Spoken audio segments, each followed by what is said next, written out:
El salmo es una expresión del corazón del salmista en tiempos de tribulación, prueba, en tiempos de enfermedad incluso, en tiempos de persecución, cuando el temor acecha.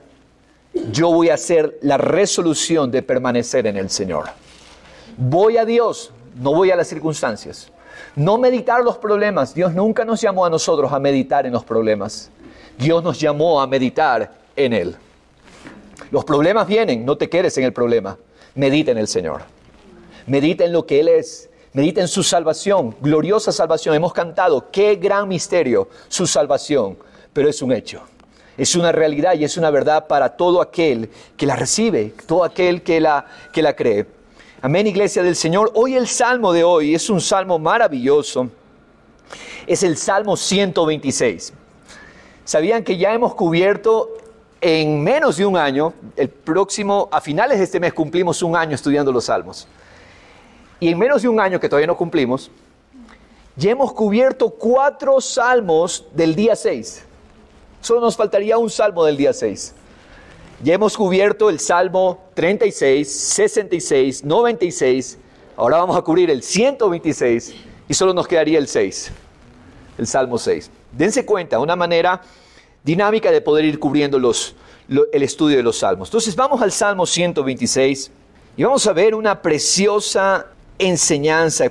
Creo firmemente que el Espíritu Santo quiere que nosotros abracemos este principio de vida, y si lo abrazamos de verdad, nuestras vidas no van a ser iguales. Amén, amén, así es, no van a ser lo mismo.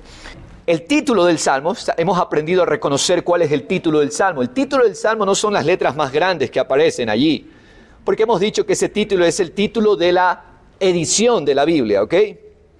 En diferentes ediciones vamos a encontrar diferentes títulos, pero el título que sí aparece son las letras más chiquitas que están allí. ¿Y qué dice? ¿Quién quiere decirme, por favor, qué es lo que lee en su edición? En la mía dice Cántico de Ascenso Gradual. ¿Alguien tiene otro título diferente? En esas letritas chiquitas. Cántico de los Peregrinos. Cántico de los Peregrinos. Gracias, Normita. Cántico de los Peregrinos. Así es. ¿Por qué se llaman Cántico de Ascenso Gradual o Cántico de los Peregrinos? Del Salmo 120, usted tiene que tomar esta nota. Del Salmo 120 al Salmo 134 se llaman así: Cántico de los Peregrinos o Cántico de Ascenso Gradual. Eran unos cánticos, eran canciones que se cantaban cuando las personas que no vivían en Jerusalén, que amaban a Dios, ellos venían de diferentes partes de Israel, incluso desde las afueras de Israel, y venían hacia Jerusalén, que era el centro de la adoración, que era el lugar de adoración. Allí estaba el templo, allí estaba el lugar santo, el lugar santísimo donde Dios había puesto su presencia, y entonces venían de todas partes, y mientras ascendían, porque Jerusalén queda en colinas, entonces mientras ellos iban y avanzaban, iban llegando, cantaban estos cánticos. Del Salmo 120 al Salmo 134 se les conoce cánticos de ascenso gradual, porque van ascendiendo, o cántico de los peregrinos. ¿Alguien tiene otro título tal vez? Gratitud por el regreso de la cautividad. Ya, ese es el título de la edición. Las letritas más pequeñas. Cántico de ascenso gradual. Cántico de ascenso gradual, exacto. El de la edición lo puso obviamente el que tradujo, la casa editora que tradujo la Biblia, ese le puso de su entendimiento de ese salmo. Pero el título que aparece en hebreo es ese, Cántico de Ascenso Gradual. Amén. Ahora vamos a leer el primer versículo. Es un salmo pequeñito, solo son 6 versículos. Vamos a leer el versículo 1.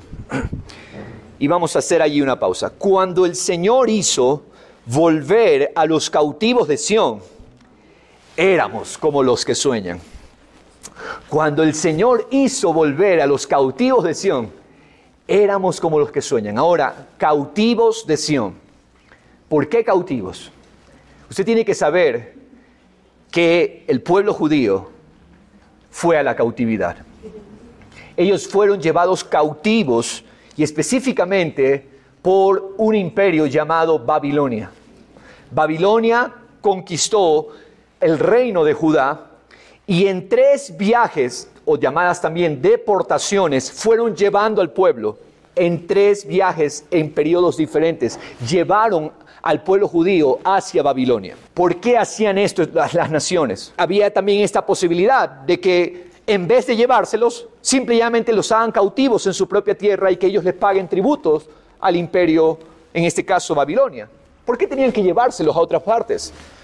Porque ellos querían desposeer a las naciones, porque el entendimiento que los pueblos de ese entonces tenían era que el Dios de cada pueblo, de cada nación, actuaba en su lugar geográfico.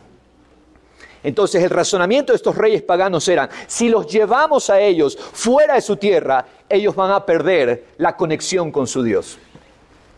Entonces, es así que vemos que, por ejemplo, el imperio asirio se lleva al reino del norte, se lo lleva, y lo llevan, lo deportan, desposeyéndolos de sus tierras, de su lugar de origen, y lo mismo luego de unos años llega a pasar con Judá. Lamentablemente, Judá, cuando decimos Judá, estamos haciendo referencia a 2 tribus que se quedaron fieles a la casa de David, la tribu de Judá y la tribu de Benjamín. Estas 2 tribus permanecieron fieles a la promesa, o mejor dicho, a la línea del rey David. ¿Por qué sucedió esto? ¿Por qué le pasó esto a Siria, al reino del norte, las 10 tribus que estaban al norte? ¿Y por qué les pasó esto a las 2 tribus en el sur? ¿Por qué razón? ¿Por qué Dios envía a su pueblo a la cautividad, al exilio? Nosotros tenemos que entender que Dios es digno de confianza y que sus promesas son seguras. Las promesas de nuestro Dios son seguras, pero así como sus promesas son seguras, también son seguros sus juicios. Dios es fiel a todas las promesas que Él hizo, pero también Dios es fiel a todas las advertencias que Él las hizo a su pueblo Israel. Josué 23:14 dice, miren lo que dice Josué, al final de sus días, ya Israel ha entrado a la tierra prometida. Israel ha tomado posesión. Y al final de sus días, antes de morir, Josué, el líder de la conquista, dice al pueblo, ninguna de las buenas palabras que el Señor vuestro Dios habló acerca de ustedes ha faltado. Ninguna de las buenas palabras de Dios ha faltado. Todas les han sido cumplidas. Ninguna de ellas ha faltado. Esto habla de que Dios es fiel a sus buenas palabras, que Dios es fiel a sus promesas. Iglesia del Señor, no tengamos temor en tomar una promesa del Señor y hacerla nuestra, porque Él es fiel a sus promesas. Él es fiel a lo que Él ha hablado. Cielos y tierra podrán pasar, pero Él permanece fiel a su palabra. Así que en estos tiempos de incertidumbre, en estos tiempos de caos y crisis, nosotros estamos en el lugar más seguro cuando nos paramos en las promesas del Señor. Amén. Ahí estamos seguros. Pero asimismo Dios había dado advertencias. Yo quiero llevarle a una advertencia importante en el libro de Deuteronomio 28, verso 36. ¿Qué pasaba si Israel no cumplía su lealtad al pacto? Dios iba a ser fiel al pacto. Es más, Dios había dicho, ustedes van a ser mi especial tesoro. Pero, ¿qué pasa si ustedes no son leales al pacto?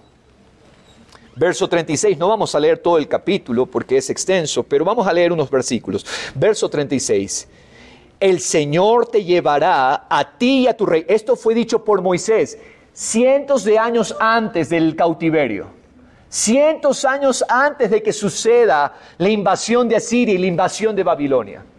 Miren la advertencia que Dios está dando por medio de Moisés. Es Dios mismo hablando. El Señor te llevará a ti y a tu rey, al que hayas puesto sobre ti, a una nación que ni tú ni tus padres han conocido. ¡Wow! Dios mismo los iba a llevar. No era el poder de Asiria. No era el poder de Babilonia. Era Dios usando estos instrumentos. El Señor te llevará a ti y a tu rey, al que hayas puesto sobre ti, a una nación que tú ni tus padres han conocido. Y allí servirás a otros dioses de madera y de piedra. ¡Qué horror! Dios mismo está profetizando que el corazón del pueblo se iba a ir tras ídolos. Vendrás a ser motivo de horror, proverbio, burla entre todos los pueblos donde el Señor te lleve. Sacarás mucha semilla al campo. Ponga atención a este versículo. Sacarás mucha semilla al campo, pero recogerás poco. Es decir, iban a llevar sus semillas y sembrarlas, pero el fruto escaso. Iba a ser escaso, porque la langosta la devorará. Plantarás y cultivarás viñas, pero no beberás del vino ni recogerás las uvas, porque el gusano se las comerá. ¡Qué horrible! ¿Se imaginan trabajar y que su trabajo no tenga resultado? ¿No tenga ganancia? Tendrás olivos por todo tu territorio, pero no te ungirás con el aceite que sale del olivo, porque tus aceitunas se caerán. No podían tener el aceite. Eso habla de que incluso la presencia de Dios iba a escasear entre ellos. Tendrás hijos e hijas, pero no serán tuyos, porque se irán al cautiverio. ¡Wow! ¡Qué horrible! A mí no me gusta leer mucho estos pasajes, les soy sincero, porque habla de una realidad muy triste, muy lamentable. Todos tus árboles y el fruto de tu suelo los consumirá la langosta o el grillo. Vamos a saltarnos al verso 58. Dice el 58, si no cuidas de poner en práctica todas las palabras de esta ley que están escritas en este libro, temiendo este nombre glorioso y humilde, Dios les está diciendo, si no cuidas de escuchar, de poner atención y poner en práctica estas palabras, temiendo este nombre glorioso y temible. El nombre de Dios es un nombre glorioso y temible. El Señor tu Dios. Entonces, ¿qué pasará? El Señor hará horribles tus plagas y las plagas de tus descendientes, plagas severas y duraderas, enfermedades perniciosas y crónicas. ¡Wow! ¡Qué horrible esto! Traerá de nuevo sobre ti todas las enfermedades de Egipto, de las cuales tenías temor y no te dejarán. También toda enfermedad y toda plaga que no están escritos en el libro de esta ley, el Señor traerá sobre ti hasta que seas destruido. Quedaréis pocos en número, aunque eran multitud como las estrellas del cielo, porque no obedecieron al Señor su Dios. Y sucederá que tal como el Señor se deleitaba en ustedes para prosperarles, multiplicarles, así el Señor se deleitará en ustedes. ¡Wow! ¡Qué horrible eso! Para hacerlos perecer y destruirlos. Y serán arrancados de la tierra en la cual entran para poseerla. Nuevamente se nos dice que iban a ser arrancados, sacados de su tierra. Eso fue lo que pasó. Además, el Señor te dispersará entre todos los pueblos, de un extremo de la tierra hasta el otro extremo de la tierra. Y allí servirás a otros dioses de madera y de piedra que ni tú ni tus padres han conocido. Y entre esas naciones no hallarás descanso, no habrá reposo para la planta de tu pie, sino que allí el Señor te dará un corazón temeroso, desfallecimiento de ojos y desesperación de alma. Este es el primer pacto. Israel demostró que no pudo cumplir este primer pacto. El pacto, todo pacto siempre demanda el cumplimiento de ambas partes. Dios dice, yo voy a cumplir mi parte. Israel, ¿qué dices tú? Israel dice, sí, Señor. Ellos están al pie del monte Sinaí, nosotros vamos a cumplir nuestra parte. Después de haber escuchado estas palabras, ellos dicen, sí, Señor, nosotros lo vamos a hacer. El primer pacto, recordemos algo, está para demostrarnos que el hombre no puede cumplir su parte. Por eso se necesitó un sustituto, un hombre perfecto que sí pueda cumplir su parte del pacto. Porque Israel y cada uno de nosotros, levante la mano el que ha cumplido su parte o podría haber cumplido esta parte del pacto. Ninguno de nosotros. E Israel lo demostró. No es que Israel, qué nación tan perversa y mala. No, nosotros somos los malos y éramos los malos y perversos. No, Israel, qué necio, qué obstinado. No, nosotros éramos los necios y obstinados también como ellos. Y el primer pacto habla de que nosotros, y todo hombre es incapaz de poder cumplir esta parte.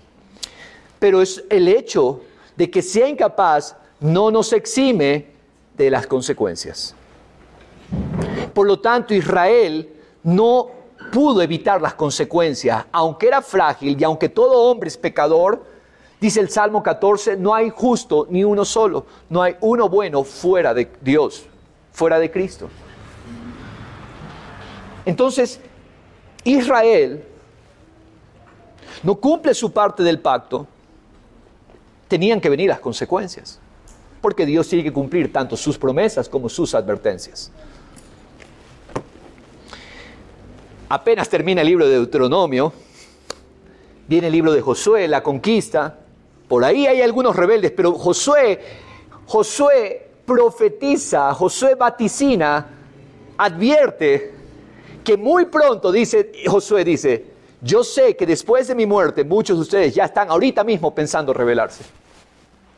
Termina el libro de Josué, viene el libro de Jueces, y en Jueces todo va mal. Rebelión, idolatría por parte de Israel. Se rebelan contra el Señor, Dios envía jueces, Dios envía líderes a la nación para llevarlos al Señor, para libertarlos del castigo que venía por causa de su rebelión. Ya en Jueces la cuestión va mal, idolatría. Luego viene el periodo de los reyes. Sabemos que Saúl falló en ser un rey para Dios, él fue un rey para la gente. No fue un rey para Dios. Luego Dios dice, me voy a conseguir un rey para mí. David. David fue un hombre que reinó para Dios, aún así falló. Las consecuencias de su pecado alcanzaron a su familia y por ende a la descendencia que iba a reinar después de él. Con Salomón la cuestión empieza muy bien. Salomón empieza bien, termina muy mal. No se diga con el hijo de Salomón, Roboam, que es el causante luego de que el reino se divida. Y entonces el reino se divide, lo que les expliqué hace un momento, 10 tribus al norte, 2 tribus al sur. El patrón en Israel, ¿qué es? Rebeldía, idolatría, rebelarse contra el Señor, ignorar las advertencias de Dios. Yo le hago la pregunta, ¿podemos creer nosotros que Dios se haría de la vista gorda? De ninguna manera. ¿Dios sería indiferente? De ninguna manera. De ninguna manera. Se acercaba entonces el cumplimiento de la advertencia. En el 722, Samaria, o mejor dicho, las tribus del norte, que después llegaron a llamarse Samaria, esa región, ese lugar geográfico se llegó a llamar Samaria. Las tribus del norte, en el 722, son llevadas cautivas por Asiria. Pasaron aproximadamente unos 150 años y le tocó el turno a Judá. Judá es llevado cautivo. El pueblo donde estaba el linaje de David es llevado cautivo. Vamos a 2 Reyes 21, verso 10. Miren lo que dice. 2 Reyes 21, 10. Le voy a dar una clave para entender los dos libros, primer libro y el segundo libro de Reyes. Por el título nosotros llegamos a creer que se trata la historia de los reyes. En realidad no. Primer libro de Reyes y segundo libro de Reyes no se trata de la historia de los reyes, porque cada vez que termina de hablarse de un rey, dice, y los demás hechos de este rey están en las crónicas de los reyes. Primer y segundo de Reyes no fueron escritos para que nosotros nos informemos de la vida de los reyes. Ponle atención a esto porque esto es poderoso. Primer y segundo de Reyes fueron escritos para que nosotros veamos cómo los reyes son confrontados por los profetas que llevaban la palabra de Dios. Podríamos cambiar el nombre a estos dos libros, Primer y Segundo de Reyes, Reyes versus Profetas. Porque vamos a ver que lo que el escritor del libro del Primero y Segundo de Reyes intenta decirnos es la palabra de Dios siempre prevalecerá. Reyes se levantaban, La mayoría de reyes eran contrarios a la voluntad de Dios, idólatras, edificaban los lugares altos, los volvían a reedificar.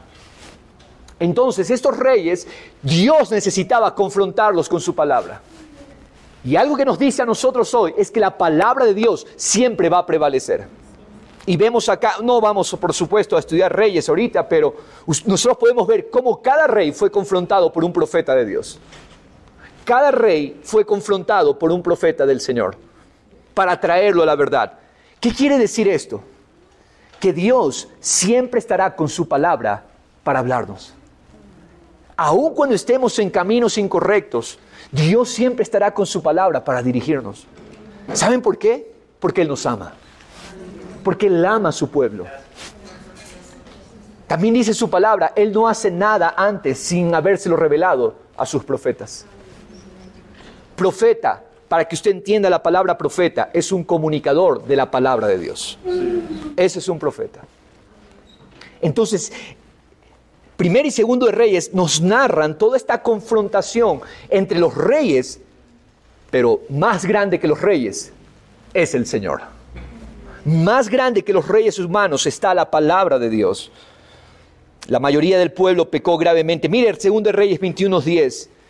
Ahí está, creo yo, un versículo que resume estos dos libros. Habló el Señor por medio de sus siervos los profetas diciendo: por cuanto Manasés, rey de Judá, ha hecho estas abominaciones, habiendo hecho lo malo más que todo lo que hicieron los amorreos antes de él. Los amorreos eran una tribu extranjera, nación pagana. Pero Manasés, rey de Judá, hijo de David, descendiente de David, dice, hizo más mal que los amorreos, haciendo pecar también a Judá con sus ídolos. Por tanto, así dice el Señor Dios de Israel. ¿Ve la palabra profética en Reyes? ¿Sí la ve? Así dice el Señor Dios de Israel. He aquí, voy a traer tal calamidad sobre Jerusalén y Judá, que a todo el que oiga de ello, le retiñirán ambos oídos. Es decir, tal iba a ser la calamidad, el cumplimiento de la advertencia. La figura es esta. Los oídos iban a retiñir, solo escuchar lo que iba a pasar, el castigo que se iba a dar. ¿Quieren ustedes que les retiñe un poco los oídos? Lean Lamentaciones.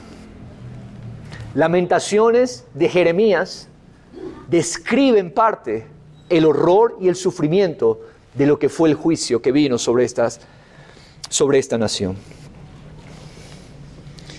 Extenderé sobre Jerusalén el cordel de Samaria y la plomada de la casa de Acab, y limpiaré a Jerusalén como se limpia un plato, limpiándolo y volviéndolo boca abajo.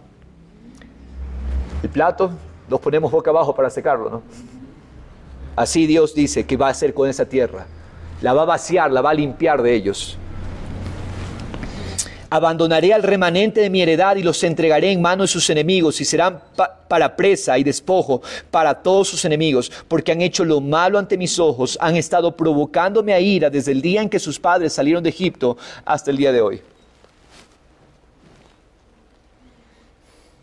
Vamos a ir a 2 de Crónicas 36:14 rápidamente también, otro pasaje. Y se dirá, pero pastor, ¿por qué está leyendo todos estos versículos feos? ¿Por qué está leyendo todos estos versículos con noticias feas?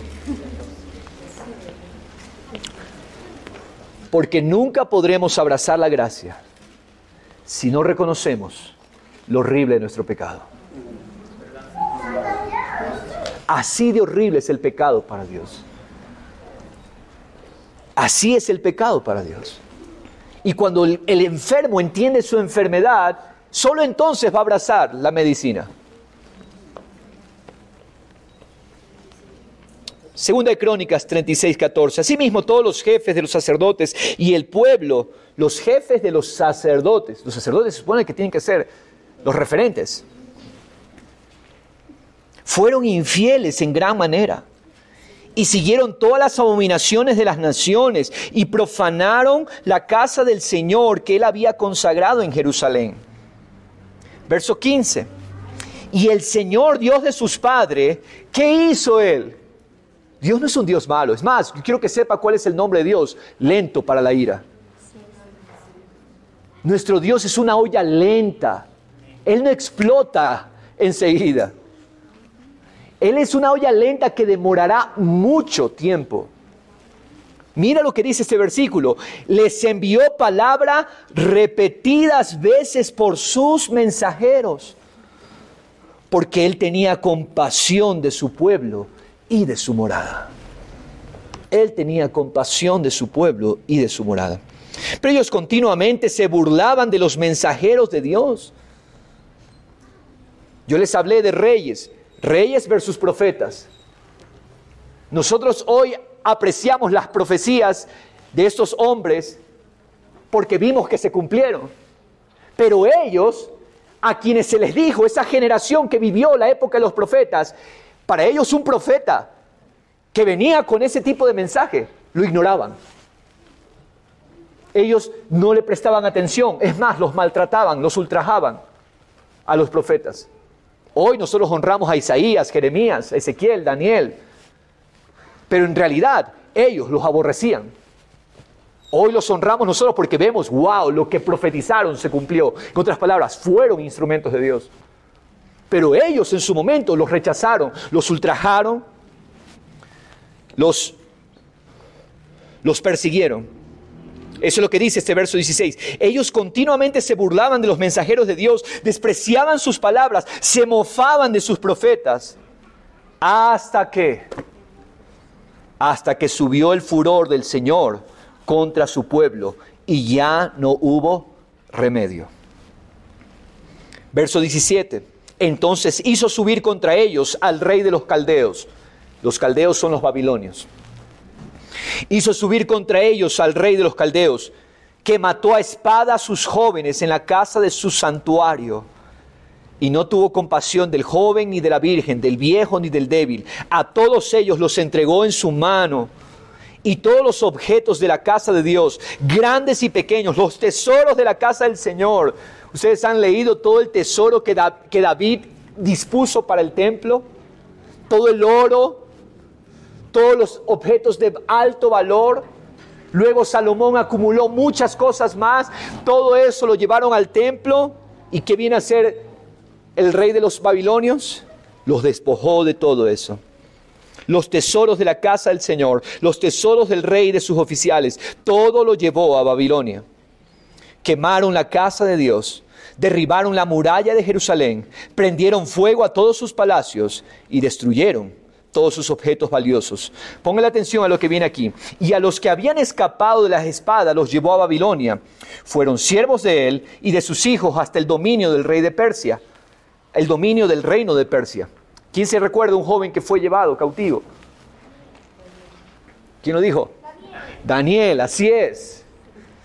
Daniel fue de esos jóvenes de la clase de la nobleza que fue llevado cautivo a Babilonia. Ezequiel también fue otro. Y así, es el cumplimiento de esto aquí. Verso 21, ¿por qué hizo esto?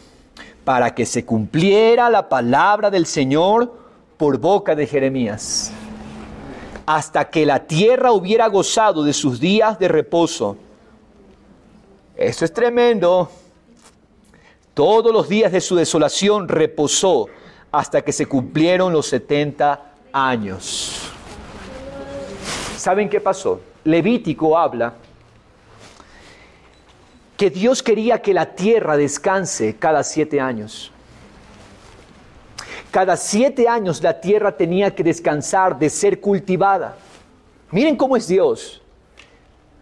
Dios quiere que su creación descanse. Eso nos incluye incluso a nosotros. Dios ordena el descanso y está en los 10 mandamientos. Honramos, no tomarás el nombre de Dios en vano. Honramos el no robarás, el no adulterarás. Sabemos que todo eso son ordenanzas de Dios y que esperamos en Cristo poder cumplirlas. Pero y muchas veces ignoramos el reposo. Este mandamiento del reposo se convirtió en un chiste para Israel. ¿Qué? O sea que llega el 7º año y tenemos que dejar de producir la tierra. ¿Y de qué vamos a vivir? No, eso es una locura. Nunca hicieron descansar la tierra. Cada 7 años era la orden, tenía que descansar la tierra. ¿Por qué? Porque la tierra necesitaba regenerarse. Yo creo que de esto aquí nos podría confirmar Javiercito como agrónomo que es. Necesita recuperarse la tierra. Pero Israel dijo, no, eso es un chiste. Nunca descansó la tierra. 490 años transcurrieron, la tierra no descansó. ¿Qué dice Dios? A ver, vamos a ver las matemáticas. ¿Cuántos años de reposo se saltaron? 70 años. 70 años de reposo no hicieron descansar la tierra, porque 490 dividido para 7, el intervalo que debía descansar la tierra, 70. 70 años irán cautivos a Babilonia. Un año por cada año que no hicieron descansar la tierra. Ahí están los 70 años. Es muy importante para Dios el reposo y el descanso. Ahora entendemos, el reposo y el descanso es Cristo. Él debe ser nuestro reposo y descanso en cada circunstancia. Jesús dijo, venid a mí todos los que están trabajados y cargados, yo los haré descansar. Cristo es nuestro descanso, iglesia. En otras palabras, Dios no quiere que descansemos un solo día. Dios quiere que descansemos todos los días. Porque todos los días tenemos su presencia en nosotros. Y es importante también para el cuerpo, para la mente, poder separar un día de descanso. Es práctico y para Dios no fue una gracia. Así como no hicieron descansar la tierra, así esa misma cantidad de años irán cautivos. Vamos a regresar a Deuteronomio 30, que esto me gusta. Aquí me empieza a gustar ya más esta enseñanza. Deuteronomio 30, verso 1.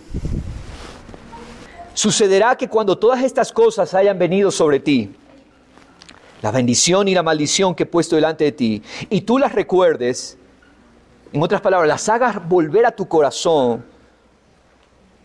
aun cuando te encuentres en todas las naciones a donde el Señor tu Dios te haya desterrado. Es decir, miren, Dios no, al que ama, no desecha. Me gusta esto, Dios corrige, pero Él nunca desecha. Miren la promesa, cuando tú recuerdes, aún en las naciones en las cuales te encuentres desterrado, verso 2, y vuelvas al Señor tu Dios, tú y tus hijos, y le obedezcas con todo tu corazón y con toda tu alma, conforme a todo lo que yo te ordeno hoy. Entonces, verso 3, la promesa maravillosa, el Señor tu Dios te hará volver de tu cautividad. Qué maravillosa promesa. Dios no nos deja allá olvidados, desterrados, no, dice, si tú recuerdas allí las palabras que yo te he ordenado, entonces el Señor, así como el Señor permitió estos instrumentos enemigos para que los llevaran cautivos, el Señor mismo con su brazo fuerte los iba a traer. Y tendrá compasión de ti. Hemos hablado de esta palabra compasión en otros salmos. Es la palabra rakham. ¿Qué es rakham? El amor tierno de una madre por el bebé que lleva en su vientre. Así dice Dios, yo tendré amor tierno de ti, compasión de ti, y te recogerá de nuevo de entre todos los pueblos a donde el Señor tu Dios te haya dispersado. Qué maravillosa promesa. Isaías 1 también habla de esa restauración. Dice, si tus pecados fueren rojos como la grana, aun que fueran así de rojos tus pecados, como la nieve, serán emblanquecidos, si tú te vuelves al Señor. En otras palabras, Dios no abandonó a su pueblo en el exilio. Después de 70 años, Dios los hizo regresar y comenzar de nuevo. Sin embargo, está claro que el problema del pecado en Israel no se resolvió, como no se ha resuelto el pecado de la humanidad. O sea, no se resuelve en las fuerzas del hombre. Era necesario que se revelara a Jesucristo. Era necesario que Jesucristo sea manifestado, se hiciera hombre y cumpliera entonces la parte del pacto que el hombre no pudo cumplir. El hombre sellando pacto con Dios y no pudo cumplir. Al pie del Sinaí, el hombre falló rotundamente. No pudo cumplir su parte. Y viene Jesús y le dice al hombre, quítate, yo voy a cumplir. Y Cristo Jesús sella el pacto y perfectamente vive una vida de obediencia, crucifica la naturaleza de pecado y con su sangre perdona todos nuestros pecados. Él cumplió la parte de obediencia, de deleite que nosotros no pudimos cumplir. Y ahora, por la fe en Jesucristo, Él declara libre. ¿Qué es libertad? ¿Qué es libertad del cautiverio? ¿Qué era libertad del cautiverio para Israel? En el cautiverio, al ser desterrados, ellos iban a servir a otros dioses. ¿Qué es libertad entonces? Que Dios nos da una naturaleza para amarle y servirle a Él nuevamente. Eso es libertad. ¿Qué es libertad? Amigo, amiga que estás aquí, mis amigos preciosos que nos visitan. ¿Qué es libertad? Libertad no es no tener barrotes, no estar encerrado. Libertad es que Cristo crucificó la naturaleza del pecado y nos dio su naturaleza para poder vivir en obediencia a Él, para poder vivir en amor a su palabra. Amén, gloria a Dios.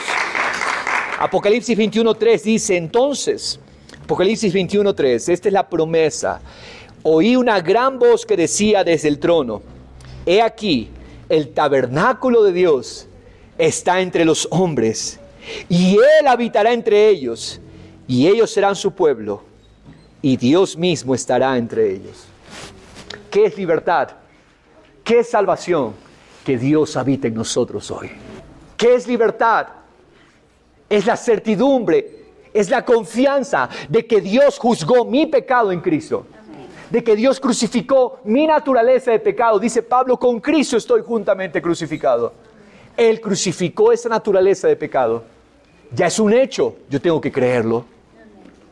Y que Él nos dio su perfecta vida de obediencia. Eso es la salvación, eso es libertad. ¿Qué es libertad? La confianza de que Dios me ha dado su naturaleza en Cristo Jesús. Entonces, ahora sí, con este entendimiento, vamos a leer estos 6 versículos del Salmo 126. Y creo que ahora sí tenemos el contexto para entender esto.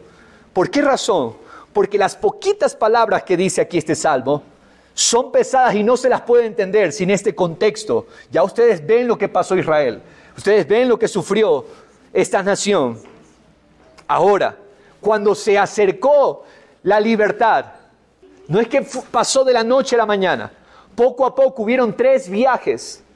3 viajes de retorno. Así como se fueron en 3 viajes, Nabucodonosor se los lleva en 3 viajes. Ellos vinieron en 3 viajes de regreso a Jerusalén y a Judá. Vinieron con Zorobabel, vinieron con Esdras y vinieron con Nehemías. Entonces, 3 viajes de retorno a la tierra. ¿Se imaginan ellos 70 años esclavos? Probablemente una generación ya murió. Sus hijos se levantan. Y ahora ellos ven que la libertad está en medio de ellos. Y que empiezan a regresar a Jerusalén. Por eso dice el verso 1. Cuando el Señor hizo volver a los cautivos de Sión. Sión es Jerusalén. Cuando el Señor hizo volver a los cautivos de Sión. Éramos como los que sueñan. Era un sueño. Ellos estaban soñando. O sea, era tan grande lo que estaban viviendo que ellos decían, esto es un sueño. Eso es un sueño. Porque la salvación de Dios es algo grande. La libertad de Dios es algo grande. Y debe producir ese asombro en nosotros. ¿Qué asombro ha producido en ti su salvación? Esa libertad que Él nos ha dado en Cristo. Dice, cuando el Señor hizo volver a los cautivos, éramos como los que sueñan. El asombro es muy importante en la palabra. De hecho, ¿sabías tú que el nombre del Señor es Jehová Palí, el que hace maravillas? ¿Qué es maravillas? Es vivir. Maravilla es un asombro. Es algo que las palabras no alcanzan a explicar. Esa es la naturaleza de Dios. Y aun cuando nuestro pecado nos llevó tan profundo, Dios es tan maravilloso que nos da una libertad tan gloriosa. No es común lo que Jesús hizo. Cristo Jesús pagó el precio más alto para nuestra libertad. Cristo Jesús pagó el precio más alto, infinito, eterno, para nuestra salvación. Y tú y yo no nos asombramos. Por eso yo quiero invitarte hoy a que tengas una actitud de asombro. ¿Qué es lo que hacían los salmistas y el pueblo cuando cantaba esta canción? Desarrollar asombro en el corazón. Éramos como los que sueñan. ¿Qué pasó con Jacob cuando le dieron la buena noticia? Él pensó que José estaba muerto. Ya han pasado los años, le habían dado la noticia, le habían mentido diciéndole que José había sido devorado por unas bestias, que José estaba muerto. Pasaron los años y Jacob estuvo con esa idea. Génesis 45, 26, cuando ya José se mostró a sus hermanos en Egipto y ahora envían mensajeros a Jacob para decirle, Jacob, ven a Egipto porque tu hijo José vive. Dice Génesis 45, 26, le informaron a Jacob diciendo, José vive todavía y es gobernante en toda la tierra de Egipto. Pero él se quedó atónito porque no les podía creer. Palideció. Mi hijo José vive. ¿Qué estaba Jacob? Viviendo un sueño. Pellízcame para ver si esto es cierto. Ese es el tipo de asombro que Dios quiere que tengamos todos los días. Hoy yo le voy a hablar del asombro como una disciplina. El asombro debe ser una disciplina en el creyente. Todos los días deberíamos asombrarnos. Y tenemos que, es un ejercicio del Espíritu, forzar al alma, asómbrate de lo que el Señor ha hecho. Salmo 103, David le dice, alma, no olvides lo que el Señor ha hecho. No olvides sus beneficios. Porque yo te voy a decir algo, vamos a leer el verso 2. Cuando tú vives asombrado, el resultado es el versículo 2. Entonces nuestra boca se llenó de risa. ¿Cuál es la solución a la tristeza? Asómbrate de lo que el Señor ha hecho. Tu boca entonces se llenará de risa y tu lengua se llenará de gritos de alegría. Reina Valera dice, se llenará de alabanzas. ¡Aleluya! Cuando yo tomo la disciplina, dijimos que es un salmo, los salmos son las disciplinas de los salmistas para permanecer en Dios. ¿Qué es este Salmo 126? Es la disciplina para asombrarme de Dios cada día, para asombrarme de su amor, de su libertad, de su bondad. Nuestra lengua se llena de alabanza. Entonces dijeron ¿se imaginan los pueblos vecinos cuando vieron a Israel saliendo de regreso a su tierra, de regreso a Jerusalén? Y los pueblos, las naciones vecinas, ¡wow! Ellos también se asombraron. Ellos también empezaron a ver la grandeza del Dios de Israel, que no abandonó a su pueblo. Entonces dijeron entre las naciones, grandes cosas ha hecho el Señor con ellos. Grandes cosas ha hecho el Señor con ellos. Pero miren, esta es la secuencia. Tú te asombras por lo que el Señor hace, por lo que el Señor hizo en Cristo Jesús. Tú te asombras por lo que Cristo conquistó, la identidad de hijo que Él te dio. Y entonces los que están alrededor de ti se empiezan a asombrar, porque tu vida se vuelve alegría, gozo, vida. Empiezas a irradiar su amor, su paz. Pero las naciones no se asombrarán si tú no te asombras. Nuestro asombro abre el camino, abre el espacio para que Dios sea visto como grande aún entre los incrédulos. Las naciones dijeron, grandes cosas ha hecho el Señor con ellos. ¿Y qué dice el 3? Sí, grandes cosas hizo Dios con nosotros. Grandes cosas. Yo quiero que tú pongas atención, grandes cosas. Grandes cosas. ¿Qué son las grandes cosas? Grandes cosas, grandes es la palabra gadal en hebreo. Gadal habla de lo que es alto, lo que aumenta, lo que crece, lo que es enaltecido, lo que es rico, lo que es precioso, lo que es exaltado, lo que excede, lo que es glorioso, lo que es poderoso, lo que es mayor, lo que es de alto precio. Grandes cosas ha hecho el Señor. Así de glorioso, así de alta, así de grande, así de precioso, así de alto valor es lo que el Señor hizo por nosotros. ¿Cómo estamos viviendo cada día? Yo le decía al Señor mientras preparaba eso, Señor, yo no quiero vivir un día sin asombrarme, sin maravillarme de lo que tú haces y de lo que tú has hecho en Cristo Jesús. Entonces la pregunta es, ¿consideras como grande lo que Dios considera así? ¿Es para ti grande lo que Dios considera grande? ¿Qué tal si dices conmigo? Grandes cosas ha hecho el Señor con nosotros. Grandes cosas. Levántate y toma esta palabra en tu boca, en tus pensamientos cada día. Wow, un nuevo día. Grandes cosas ha hecho el Señor con nosotros. Grandes cosas ha hecho. Asombrémonos. Vivamos en asombro, vivamos en maravilla. Quiero leer con ustedes Hechos 12, una historia de asombro maravillosa. Me encanta esta historia. Hechos 12, verso 1. Por aquel tiempo, el rey Herodes echó mano a algunos que pertenecían a la iglesia para maltratarlos. E hizo matar a espada a Jacobo. ¡Wow! Jacobo. Jesús tenía 3 discípulos muy cercanos. Pedro, Jacobo y Juan. Jacobo llegó a ser líder de la iglesia y Herodes mata a Jacobo, el hermano de Juan. Y viendo que esto agradaba a los judíos, hizo arrestar también a Pedro. Esto sucedió durante los días de los panes sin levaduras, es decir, en plena fiesta.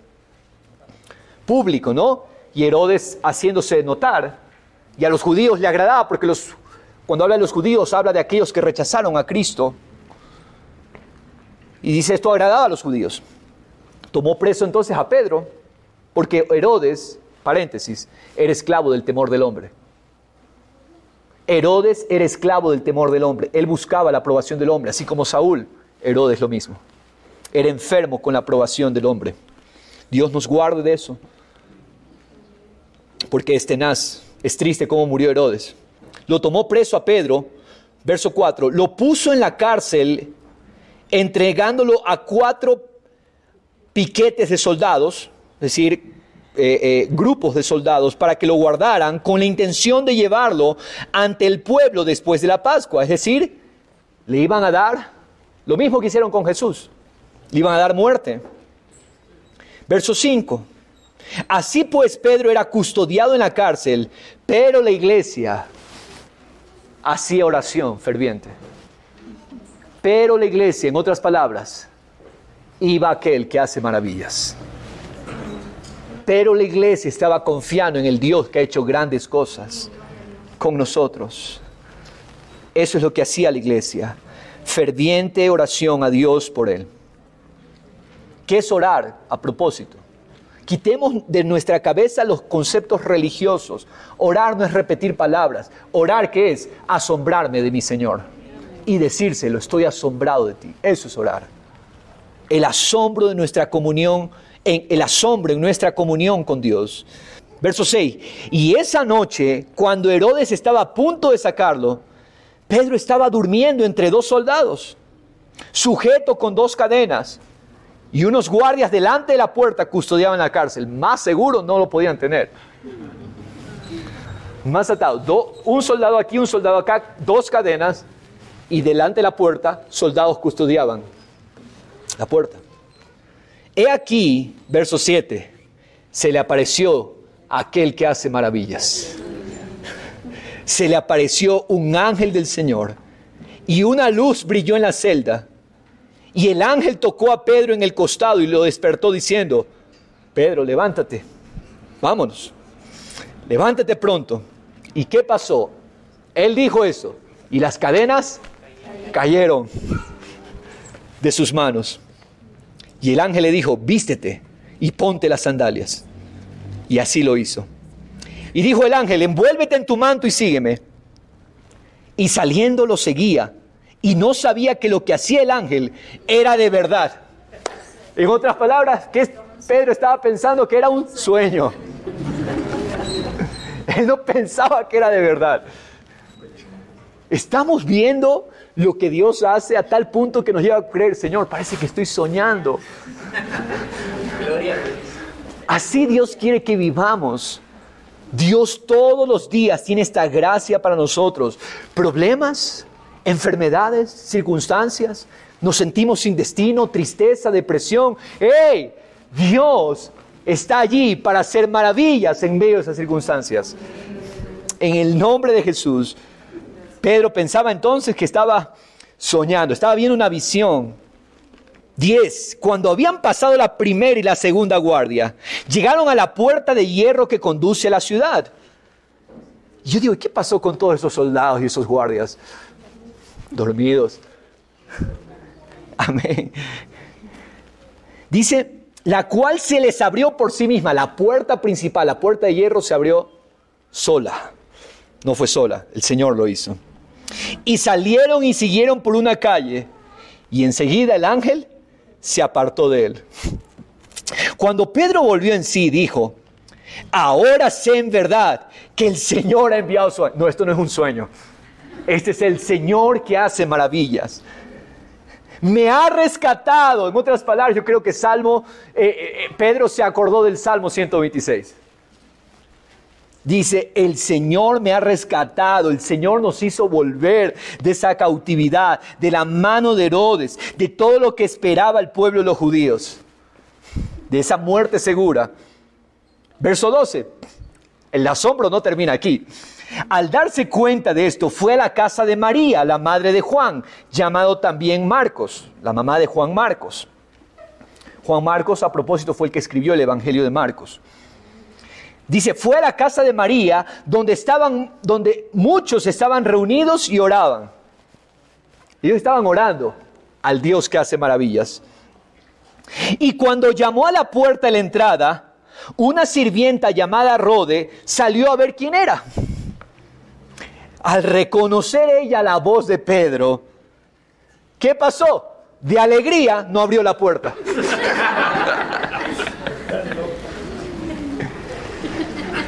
Ella estaba viviendo un sueño también. O sea, imagínense, están orando por Pedro. Y llega Pedro y ella lo deja afuera.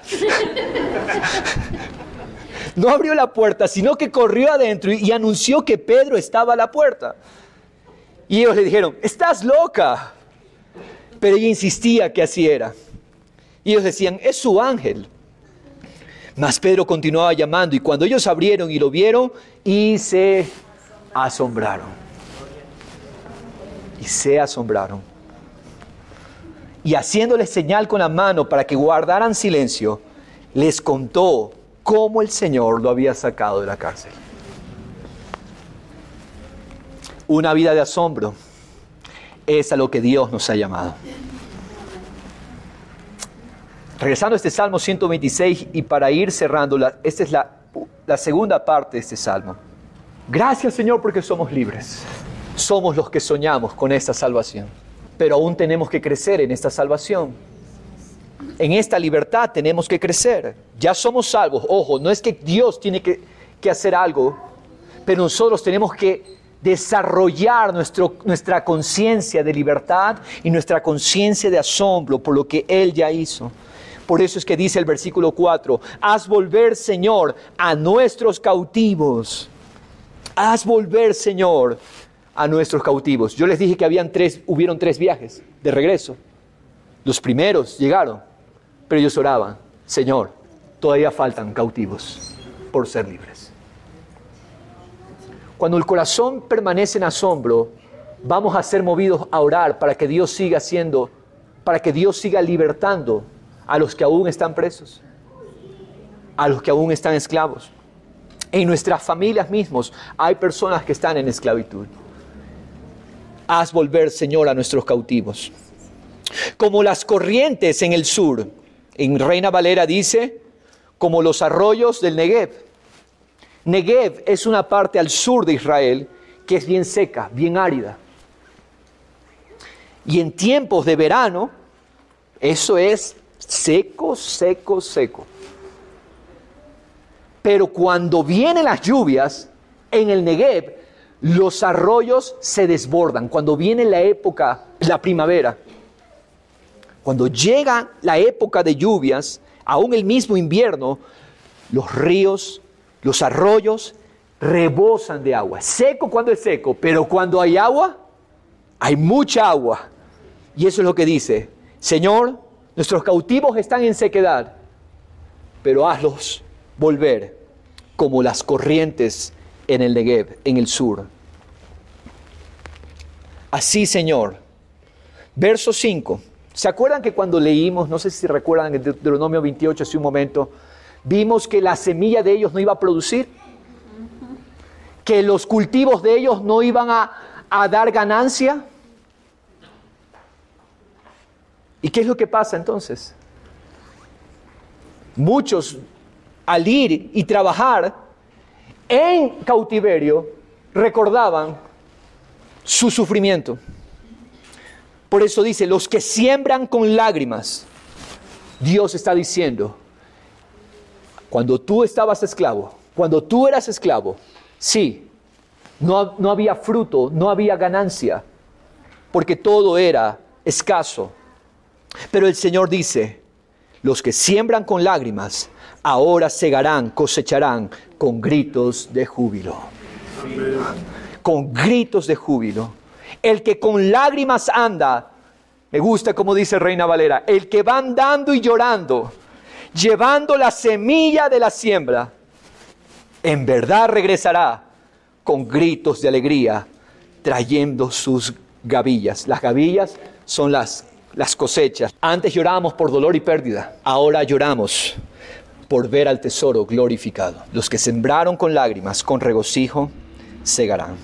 Nuestra vida de libertad es una vida de asombro, es una vida de gozo, es una vida de alegría, si nosotros hacemos la disciplina. Padre Celestial, en esta hora, Señor, junto con tu pueblo, nos asombramos de tus maravillas, de tus hechos, de tus milagros. Padre Celestial, nos asombramos de esa salvación que tú nos has dado. Ahora, Señor, Padre, nos asombramos de tantas cosas en este mundo. Nos asombramos cuando vemos un carro hermoso. Nos asombramos cuando vemos una casa lindísima. Haz que nuestro nivel de asombro por tu salvación y por tu libertad sea mayor y opaque a todo otro asombro en esta tierra. En el nombre de Jesús. Padre, yo quiero vivir asombrado. Tu pueblo quiere vivir asombrado de ti. Y decir, somos como los que sueñan. Esto es un sueño lo que estamos viviendo. Libertad, paz, gozo. Padre, en medio de crisis, y nosotros en tu libertad podemos decir, Señor, esto es un sueño.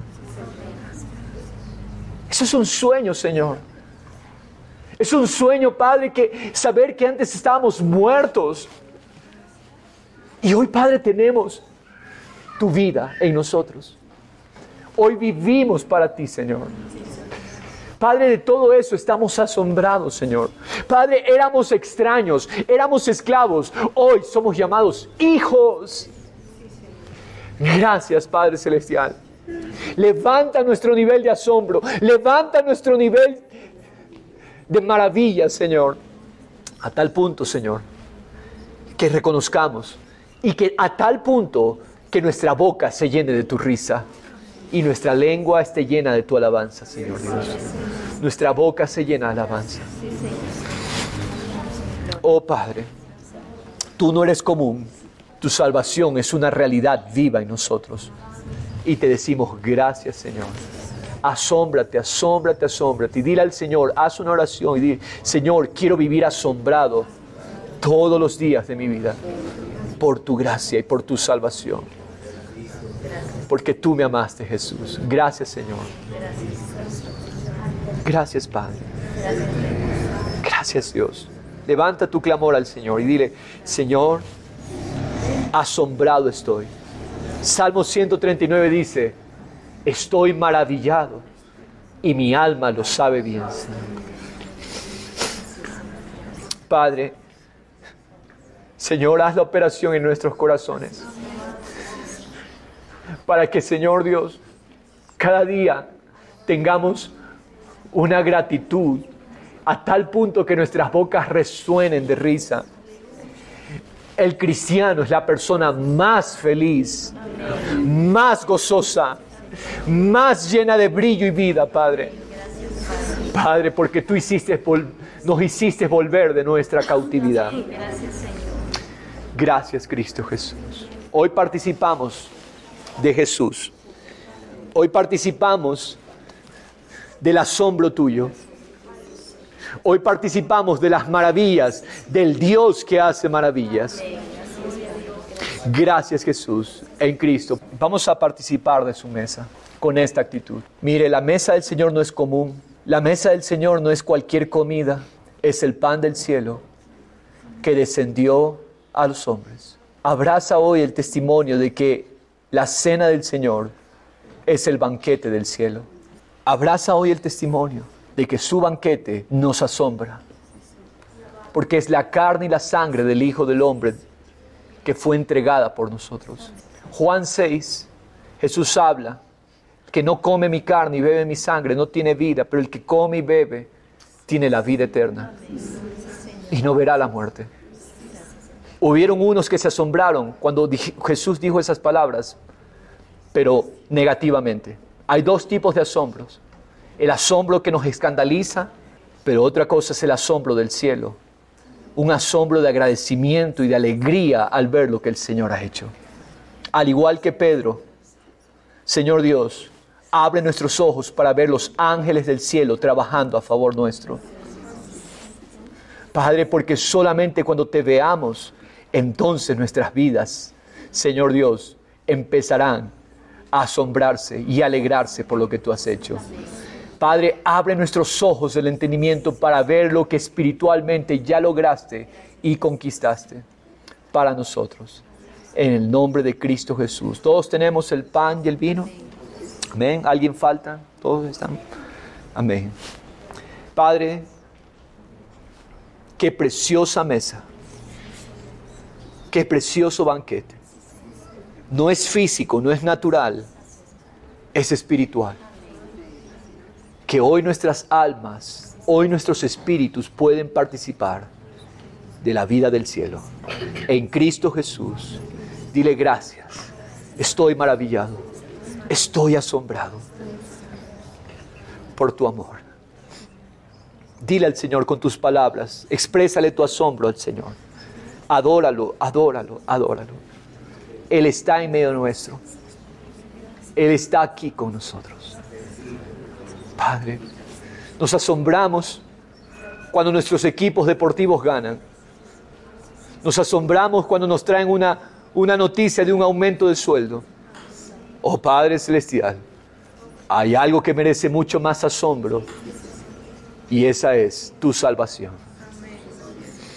Gracias. Nada me separa de tu amor. Nada nos separa de tu amor. Si Dios es por nosotros, ¿quién en contra nuestra? Si Él declara justos a nosotros, sus hijos, si Él nos declaró justos, ¿quién podrá condenar? Nadie condena, porque Él justifica. Y en medio de todas estas cosas somos más que vencedores por medio de aquel que nos amó. Come hoy con asombro de su amor por ti, de su salvación por ti. Come hoy el pan en el nombre de Jesús. En Cristo, gracias Señor. Solo a ti, Señor, que siempre nos sorprenderás. Gracias, Jesús. Levantemos la copa de la salvación y demos gracias, porque es vida, ¿Estás enfermo hoy? Hoy eres fortalecido. Hoy en el nombre de Cristo, tal como la iglesia hacía oración por Pedro, hoy hacemos conciencia de nuestro Dios que hace maravillas. Dios que hace maravillas. Glorifícate, Señor, en nuestros hermanos. Glorifícate hoy, Padre. Dios que hace maravillas. Te glorificas con poder. En el nombre de Cristo. Y en toda necesidad, tú te glorificas con poder. Mientras nosotros nos asombramos de tu amor. En Cristo Jesús, maravillado estamos. Y nuestra alma lo sabe. Y si lo olvidas, se lo recordamos. Alma, alégrate. Alma, gózate en tu Salvador. Alma mía, alaba al Señor. Gózate en tu Señor. Porque Él es tu Dios. Él es tu Rey. Él es tu salvación. En Cristo Jesús, bebemos de la copa de su salvación. En memoria del único, del maravilloso, en memoria de Jesús. Amén. Amén. Participemos. Gracias, Señor Jesús. No es un rito, no es una religión, no es una liturgia. Es conciencia de Jesús en Cristo. Amén.